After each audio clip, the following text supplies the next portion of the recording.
Hey, what is up, guys? This is Warren from the Rap City Piano Studio. Sorry, I'm just gonna try to get set up here.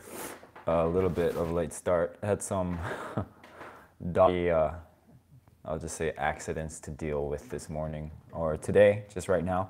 One second, just need to find this thing so I could do a quick sound check. But anyways, this is the regular piano live stream on Saturdays. Piano live stream on. That's me. All right, have it every Saturday afternoon. Today's topic, we're going to be covering motivation, piano practice and motivation, how to stay motivated with practice over the long haul. I'm also going to go into some issues like, let me get my outline here real quick so I can get my thoughts all in order. The right way to motivate yourself, why long-term motivation in a sense doesn't even matter. Also the types of motivation we have, and also why, I guess the last thing on the list would be like how we lose motivation sometimes, like why it happens and how to stop that. So that's it. It's a very important topic for if you're doing something for a very long time. It's how to stay motivated, because if you don't figure that part out of the equation, then it's just going to be a really tough battle for you. So when I think of motivation, I actually think of motivation as just the reasons for why you're doing something. For instance, if you're doing something like, with health, a motivation for you to like get in shape would just be to have a six-pack. Okay, that's a very surface level motivation. Another motivation would be, let's say, even deeper kind of motivation. We'll talk about that in a bit. But also with deeper motivation with health, you can think, like if you had a daughter or something, like I want to be in perfect health and be energetic to see my daughter get married or something like that, right? So that's something that will that's going to take a long time to stick with, as opposed to getting a six-pack. The reason why you lose motivation with that is because you get the six-pack, you reach the goal, and then you're like, what else is there? And then, so you see a lot of fit people get out of shape sometimes. Let's talk about the types of motivation. So that was just like what motivation is. And the first type of motivation, well, not first type of motivation, the first example I'll give you to illustrate how we have different types of motivation. I want to mention a famous psychologist. His name was Abraham Maslow, and he was famous for the theory of human motivation. I'm sure there's a lot of people who had lots of theories and psychologists about theories and motivation, but he had like one of the biggest ones, and his was, I think I had the book. I think the name was like hierarchy of needs within that. And the book itself is called something like Theory of Human Motivation. Anyway, so with the Maslow theory, what he was saying is we all have a hierarchy of needs, and we're going to be motivated to the extent those needs are or not fulfilled or accomplished, right? So he was saying the very basic needs would be something like, let's say PG-13, companionship, okay? With the opposite sex, okay? So shelter, safety, food, just enough, like maybe enough financial stability. So those are all surface layer things. And what he said was that once those needs are fulfilled, then to become like, let's say, he said like above that level of thinking, above that paradigm, he called it actualization. So it's like you're trying to do something that's a bit more than just like the surface layer stuff. But he said you had to have those needs all fulfilled. Your motivation would be primarily to do that. So if you're broke, your primary motivation is just to make a lot of money. But then he says after that, once you do make the money, you need to find higher levels of motivation, or you're just going to be stuck, right? So with those different levels of motivation, so let's take the health example thing again. So let's say the very basic one is to just lower your cholesterol levels or get a six-pack, right? It's very low. And he would say, I would argue it's okay to use those motivations, but let's say that type of motivation, the very surface layer, right? You can say superficial, not that it's bad, that's okay. that'll get your foot in the door actually. So that might be okay, again, to fulfill that, beginning need. But for the long-term motivation, you need those so-called self-actualization goals he was talking about. Goals to help you become self-actualized. Just higher level. Just think of it that way. I don't want to get too spiritual, right? So those are different types of motivation. So you kind of need that. If we go back to health, the six-pack is not going to be enough motivation for you to keep it on in the long run. Like when I think about the reasons why I try to keep in shape and eat healthy during the week, I have all different types of like motivations actually.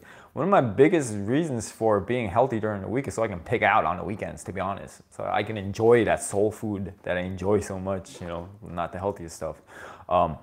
Guilt-free. And let's say the other reason why I want to stay healthy is because I want to live as long as possible in as healthy as body as possible, right? So that becomes a way bigger goal for me. Not only that, the other benefits that come from health, why I'm motivated to stay healthy, is that I just have increased energy. I don't have to see the doctor so often, right? It's just not only clear energy. When you have that, you can work harder, you can think better, just your life improves. So for me, that's another type of motivation. It's pretty deep and it keeps me, that's what helps keep me disciplined. You can think of another example. Well, why not think of another example? Let's take piano, right? Piano practice. So let's say your motivation is just to get good at piano. You're gonna start off okay, but that's not gonna last you in the long haul. Like after that, you need like higher motivations. Maybe you're thinking like, how can I, improve my technique even further? So let's take my own life as an example. One of my motivations for practicing is I didn't need motivation. I just had discipline to start with, so I practiced as much as possible. And I noticed it was like one of the only things in life that I was getting good at. Then after a while, I started being identified as the piano kid. So it's like I had an identity to live up to as well. So that was enough motivations because piano was the one thing I was good at and I was recognized for my talents. So that really motivated me to stay with piano for a very long time, but it didn't really last.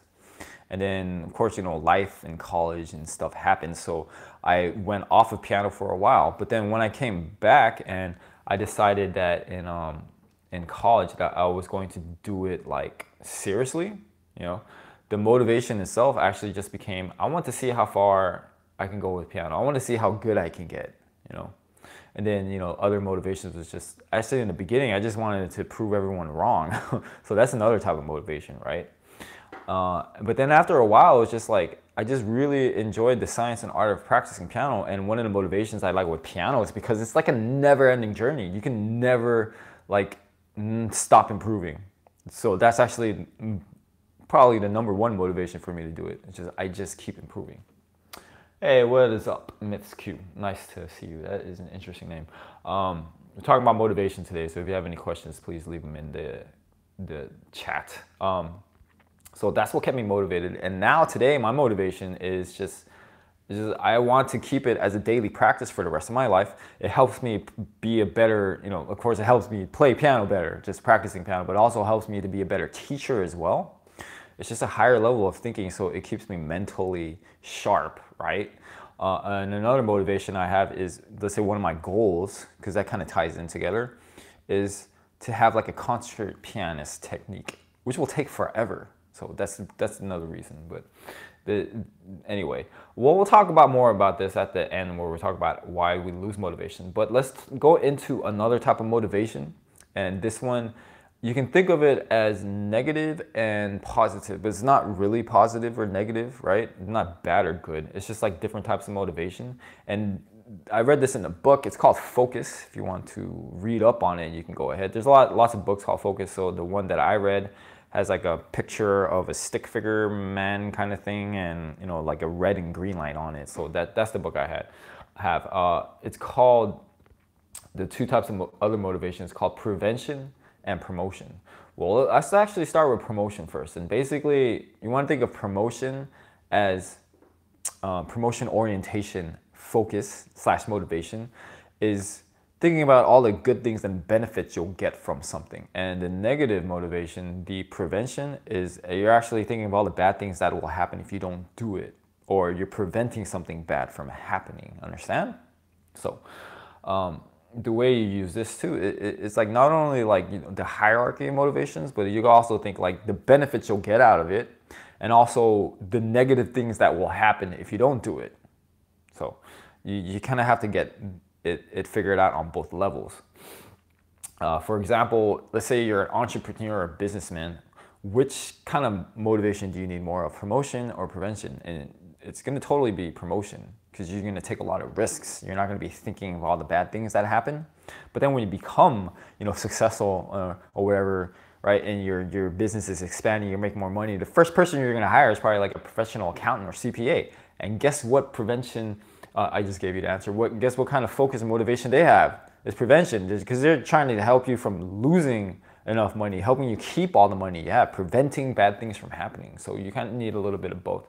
Another interesting thing to figure out too is prevention might be what it works best for most people. They actually did studies where, you know, they had people do one of two things. They positively, you know, envision their success, like in the future they envision that they reached their and accomplished all their goals, and they made it to what their definition of success is. And then they had another group think about in the future, like all these bad things that were going to happen if they didn't accomplish their goals. Like, you know, all these things that they could have prevented that didn't happen. And when they check back on these two groups, like let's say 3 to 6 months later, they actually realized that the ones that had envisioned positively their success did not reach their goals, as opposed to the other ones who did reach their goals, because the ones who envisioned their success, they actually made them more complacent, lazy, passive, because it's that feeling that you already achieved it.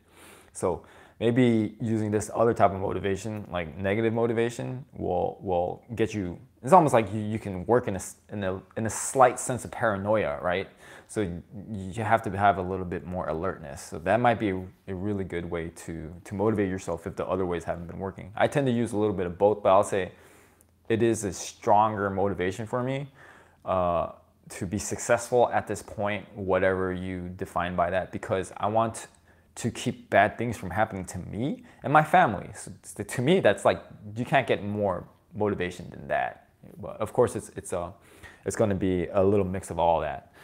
The other thing too is to think about within motivation is how competitive are you?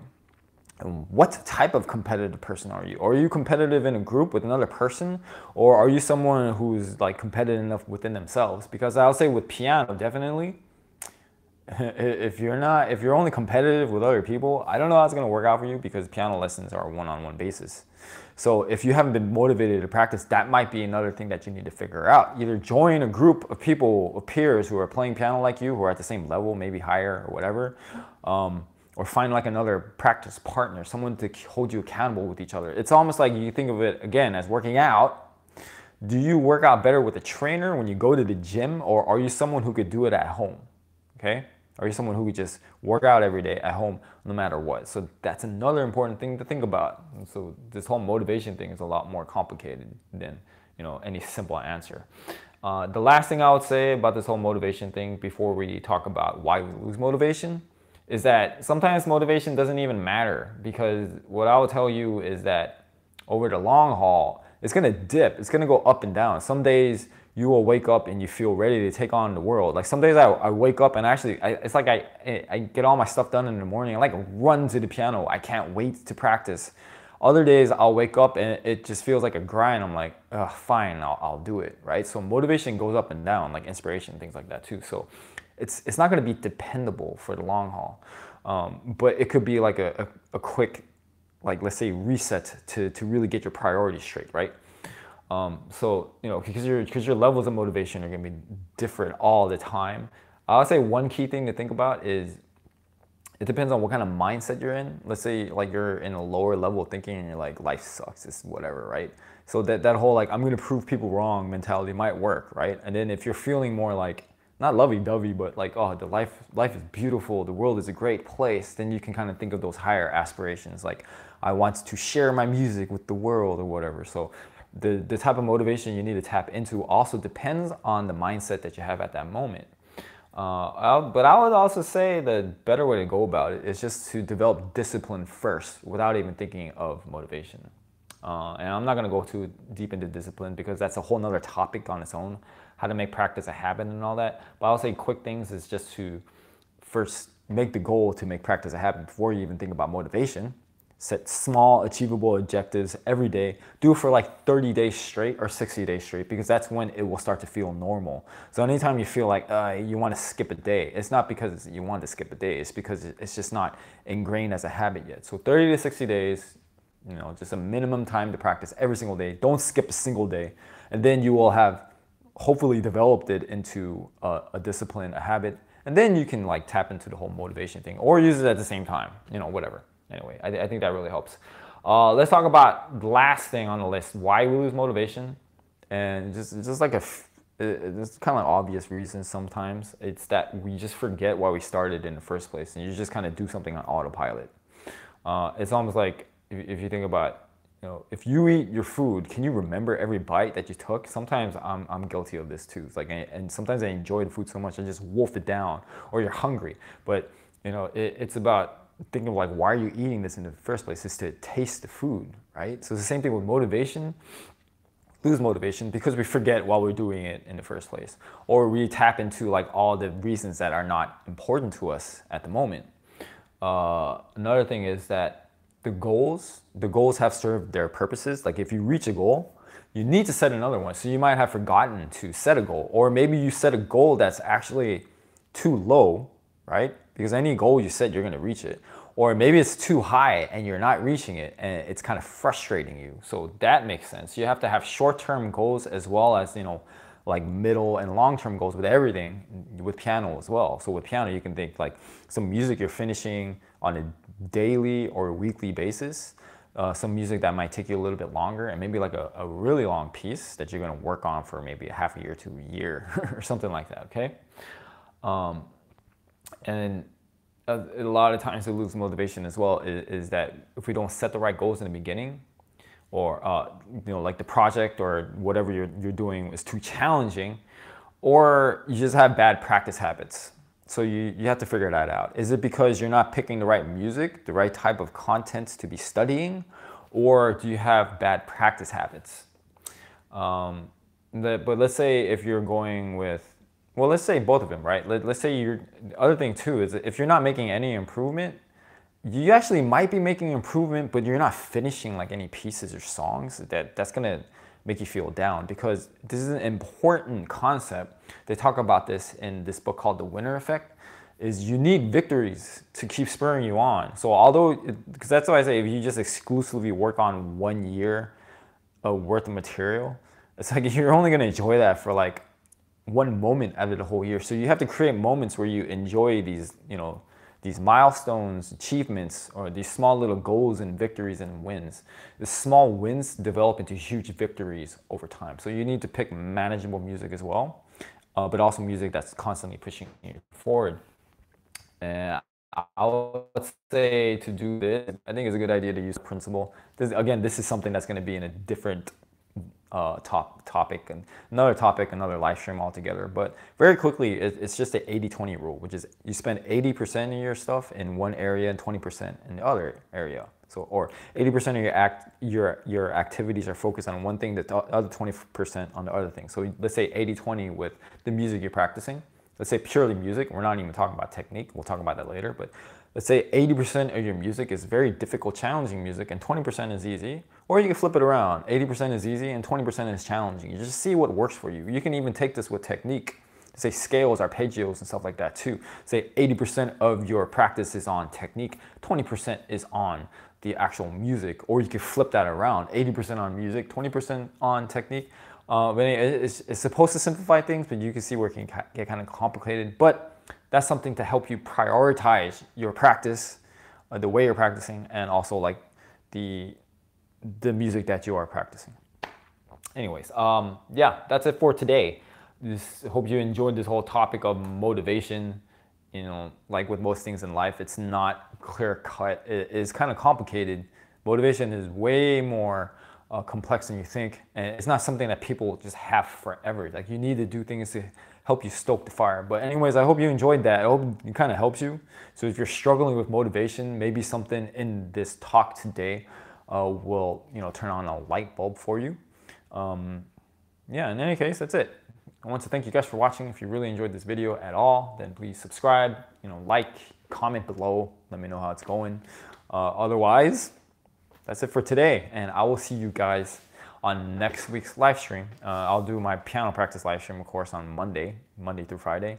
My next topic live stream will be next Saturday. Haven't figured it out yet. Gonna have some time to decide. All right, see you guys later, and happy practicing.